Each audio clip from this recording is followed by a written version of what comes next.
My name is Olivia. I am 30 years old. I live in a small apartment with my mother. Life was not always easy, but we were happy together. My father passed away when I was 15. Since then, it was just me and my mom. She worked hard every day to give me a better life. I loved her more than anything. She was my best friend. Every evening, we sat together and talked about our day. She always smiled, even when she was tired. Her smile gave me strength. I worked as a teacher at a local school. I loved my students, but my heart was always worried about my mother. She was getting older, and her health was not good. Some days she was too weak to get out of bed. I wanted to do more for her, but I did not earn much. One day, I came home from work and found her lying on the floor.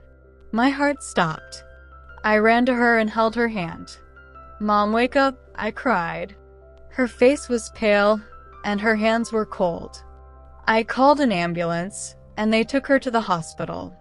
The doctor's face was serious. "Your mother's heart is weak," he said quietly. "She needs surgery, but it is very expensive." Tears filled my eyes. I did not have that much money. I felt helpless. I sat by her bed every night, holding her hand, hoping she would stay with me. "Please don't leave me," I whispered.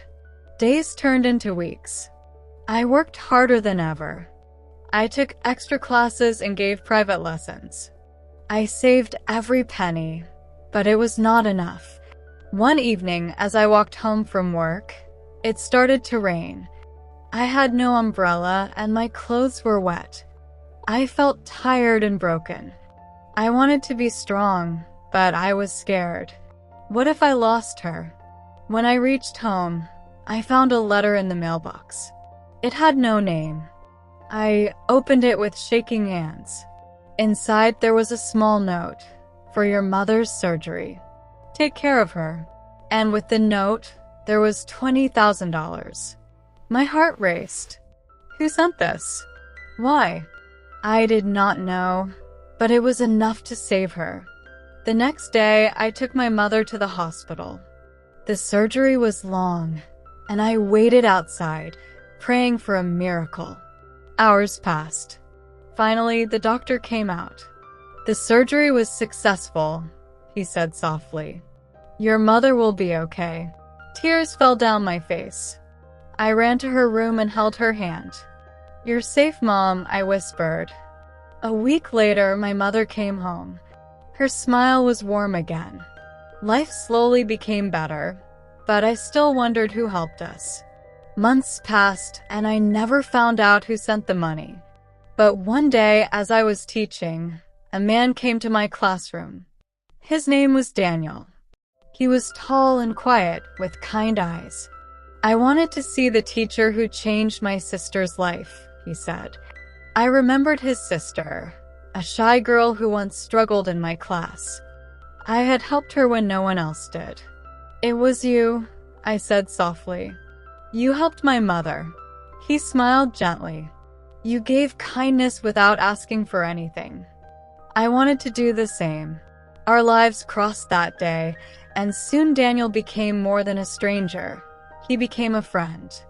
He visited often, bringing flowers for my mother and warm words for me as days passed. Daniel became a part of our lives.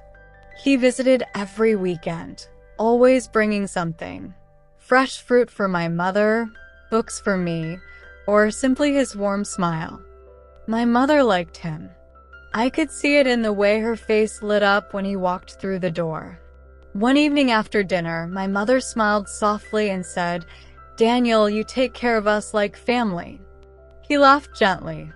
"You both mean a lot to me," he said, his eyes meeting mine for a moment. My heart skipped a beat. After my mother went to bed, Daniel stayed to help me clean the dishes. The kitchen was quiet, except for the sound of running water. As I handed him a plate to dry, he spoke softly. "Olivia," he began. I turned to him confused. "Then why?" I asked quietly. He looked down, as if searching for the right words. "Because I care about you." His voice was warm, but unsure. "From the first day I saw you, I knew you were special. Your kindness, your strength." I couldn't just walk away. For a moment, I could not speak. My heart felt full, yet heavy with fear. I had lost so much before. Was it safe to open my heart again? "You don't have to say anything now," he added quickly. "I just wanted you to know how I feel." I nodded slowly, unsure of how to respond. My heart was grateful, but my mind was still afraid of losing someone else I loved. Weeks passed, and Daniel never changed. He was patient. He never pushed me to answer. Instead, he stayed by my side through my mother's recovery, through my long days at work, and through my moments of doubt. One evening, my mother and I sat on the porch watching the sunset. The sky was painted with soft orange and pink. She turned to me and said gently, "Olivia, you are strong, but you don't have to carry everything alone." Her words touched something deep inside me. I realized how much I had been holding back, how much I wanted to trust again. The next time Daniel came over, I asked him to walk with me.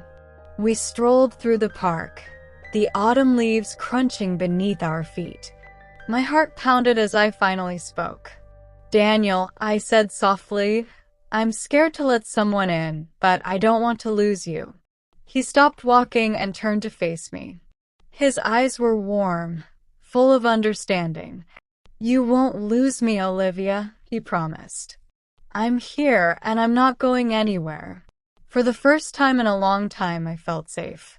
I reached for his hand, and he held mine gently, as if he knew how fragile my heart was. Months passed, and our love grew stronger.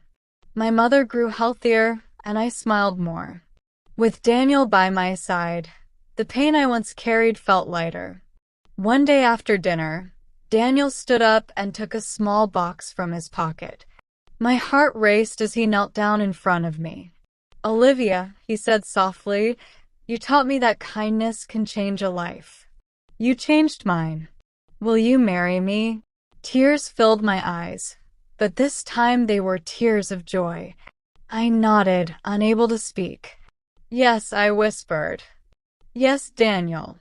My mother clapped her hands with happiness, and Daniel slipped the ring on my finger. In that moment, I realized something important. Life had broken me once, but love had healed me. I had lost everything, but in the end, love found me. And this time, I was not afraid to hold on to it.